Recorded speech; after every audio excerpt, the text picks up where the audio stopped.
बोदवड तहसील में एक किसान के खेत से जबरन रास्ता बनाए जाने को लेकर विवाद खड़ा हो गया है। किसान एकता संघ भारत के पदाधिकारियों ने आरोप लगाया कि तहसील कार्यालय के माध्यम से एक परिवार के लिए जबरन रास्ता निकाला जा रहा है, जिससे किसान शिवाजी पाटिल की खड़ी फसल काट दी गई। संघ का आरोप है कि तहसीलदार द्वारा दबाव और धमकी देकर रास्ता बनाने की मांग की जा रही है।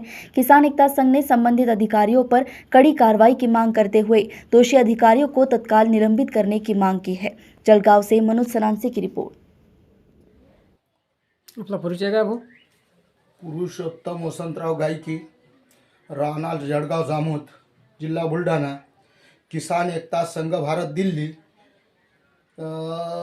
सर्कल प्रमुख व बुलढाणा जिल्हा अध्यक्ष।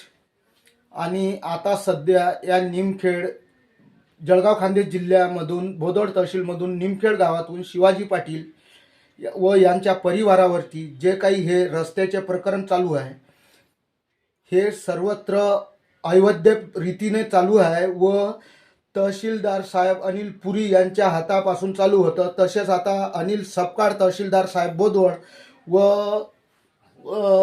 मनीषा गोरे मंडल अधिकारी साहेब ह्या दबावाखाली येऊन, पुढाऱ्यांच्या दबावाखाली येऊन या परिवाराला, शिवाजी पाटील या परिवाराला मारठोक करण्याच्या व जीवे मारण्याच्या धमक्या देत आहे।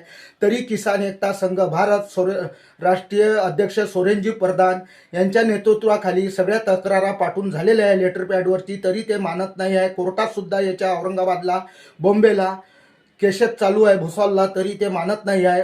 आणि त्या शेतामधून त्यांच्या खरेदीमध्ये या नकाशामध्ये, पर्सनल नकाशामध्ये रस्ता आहे नाही, तरी ते जबरदस्तीने एकाच किसानासाठी ते रस्ता बनवत आहे। तो कोण आहे, काय आहे, ते XYZ मला काही माहिती नाही एवढे।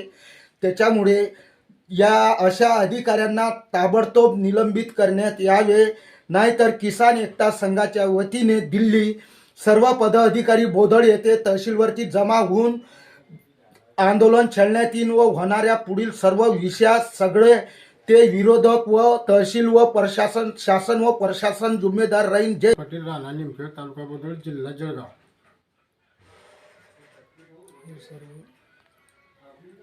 सांगा मॅडम तुमचं नाव। वैशाली तानाजी पाटील, राहणार निमखेड, तालुका बोदवड, जिल्हा जळगाव। पद सांगा तुमचं। किसान एकता किसान एकता संघाच्या सचिव आहे, तहसील तहसील सचिव आहे।